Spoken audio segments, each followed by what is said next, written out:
هاي، كيفكم من جديد؟ معكم مودي مرة تانية بالحلقة التانية.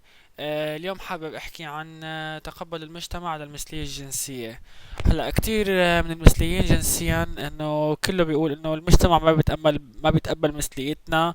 هالشي مرفوض، ومشان هيك بيخاف الواحد يظهر مثليته للناس. اوكي. طيب الواحد اول شيء انا حابب اسأل المثلي، انت متقبل مثليتك قبل ما تخلي المجتمع يتقبل مثليتك؟ كتير من المثليين هن نفسهم ما متقبلين مثليتهم. طيب اذا الشخص نفسه ما متقبل مثليته، كيف بيفكر انه المجتمع رح يتقبل مثليته؟ المفروض اول شيء الواحد يتقبل مثليته، بعدين يخلي المجتمع يتقبل مثلية جنسية. لأنه إذا الشخص المثلي ذات نفسه ما متقبل مثليته الجنسية، فأكيد المجتمع رح يرفض هالشي. كيف الواحد رح يتقبل مثليته؟ أول شي لازم تتأكد، كل شخص مثلي لازم يتأكد إنه هالشي منه مرض. لازم يكون عندك رفقات مثليين. ولازم تتذكر أهم خطوة وأهم شيء إنه المثلية الجنسية هي مو بس علاقة جنس. ممكن يكون الواحد شخص مثلي وبكل حياته ما يمارس المثلية الجنسية، لأنه هي مجرد شو مشاعر قبل ما تكون أي علاقة جنسية. فيكن بكل بساطة في مواقع انترنت كتير بتساعد لتشوف عالم مثليين جنسيا، تتعرف على الناس. مو انا ما عم اقول علاقات جنسية، انا عم اقول تعارف. لا تشوفوا العالم، تتعرفوا على بعض، يكون عندكم نفس الميول نفس الحياة. بهالحالة هاي بتقدر تتقبل مثليتك. فيكم تفتحوا مواقع كتير تتثقفوا أكتر بشكل أكبر عن المثلية لتتأكدوا إنها منا مرض. يعني أنا شخصيا أول قبل ما أتقبل مثليتي الجنسية كنت قلت لكم إنه بنفس الشيء كنت أطلع أقول المجتمع ما رح يتقبلني. المجتمع والمجتمع والمجتمع والمجتمع. طيب أوكي، إذا أنا كان ذات نفسي ما كنت متقبل حالي، فكيف المجتمع رح يتقبلني؟ اول خطوه لازم سويتها لنفسي اني اول شي تقبلت مثليتي الجنسيه. اول شي كنت عايش بضياع، كنت رافض حالي، بكل الاحوال اكيد المجتمع رح يرفضني، ما زال انا رافض حالي. فتحت الانترنت كتير، فتحت اليوتيوب، صرت اشوف مقاطع فيديو. حتى على القنوات التلفزيونية بعض البرامج كانت تحكي عن المثلية الجنسية، يطلع دكاترة، يطلع كتير عالم يحكوا عن المثلية. شوي شوي شوي حتى على الانترنت اعمل بحث عن المثلية الجنسية. وفي موقع كتير كتير كتير ساعدني اللي هو منتدى المثليين العرب. موقع رح احط لكم الرابط على الموقع اللي رح تلاقوه تحت باليوتيوب، رح اكون حاطه. كتير ساعدني هذا منتدى، بيساعد المثليين العرب. هو منه موقع جنسي، هو موقع مجرد للتعارف والمحاورات والنقاشات، كتير بيساعد.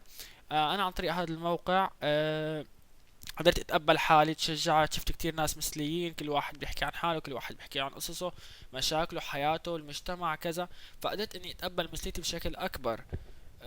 حتى انه بيحكي من كافة النواحي. وبعدين تعرفت على رفقات عندهم نفس الميول الجنسية. طبعا مثل ما خبرتكم مو ضروري نساوي جنس او سكس او اي شيء، لانه بالنهاية هي المثلية الجنسية جوات الشخص، هي مو مجرد علاقة جنسية. تعرفت على كتير عالم.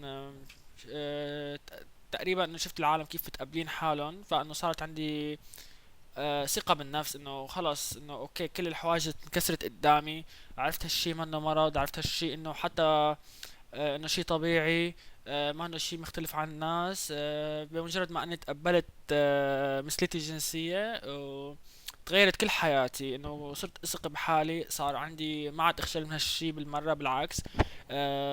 صرت بفتخر فيه، مو انه يعني انه بفتخر فيه، ما بخجل فيه ابدا بالمرة. انه اوكي اذا الشخص بيسألني انه انت جاي، إيه انا جاي، ما لازم اخجل من هالشي. بس كلمة جاي ما بتعني انه انا كل يوم بمارس السكس، لان مثل ما خبرتكم ما بصير نربط علاقة الشخص المثلي بعلاقة الجنس. هلا اوكي، في ناس ممكن بعض الجيز انه بيمارسوا، ممكن بعضهم يمارسوا الدعارة.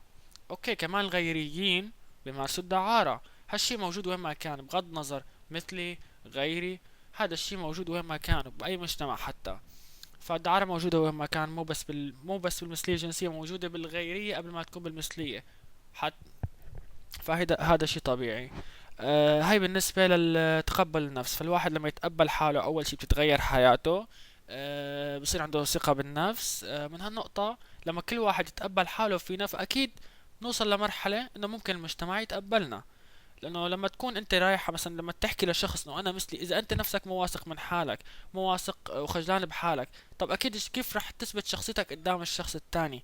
يعني الشخص اللي عم تقول له انه انت مثلي، كيف رح يكون عندك جرأة تقول له اصلا؟ هو كيف رح يكون يتقبل هالشيء اذا انت مانك واثق بحالك، او انت اذا خجلان من هالشيء اللي عم اللي عند الميول اللي عندك؟ اما لما الواحد يكون مثقف وعنده خلفية وتقدر تحكي مع شخص وتقدر تقنعه وتظهر له وتعطيه مع ادلة، وانا ان شاء الله بالحلقات الجاية رح احط بعض الادلة، ورح احط بعض المواقع اللي بتحكي عن هالشي، كل ان شاء الله رح احط عدة روابط تساعد بهالشي. وبهالحلقة بشكل عام مثل ما خبرتكم رح احط تحت مقطع الفيديو فيكم تشوفوا منتدى كتير كتير بيساعد عن الواحد انه يتثقف عن المثلية الجنسية. هو منتدى عربي. آه، مثل ما خبرتكم ان شاء الله عن قريب رح احط لكم كمان روابط تانية، روابط على اليوتيوب، روابط على كافة المواقع اللي انا بعرفها. واي سؤال او اي استفسار انا كمان جاهز، ورح ارد على اسئلتكم بالحلقات الجاية. وان شاء الله بكل حلقة رح احكي عن موضوع محدد. لهون بكتفي بالحكي، وان شاء الله اكون ما طولت عليكم، وشوفوني بالحلقات الجاية. يلا باي.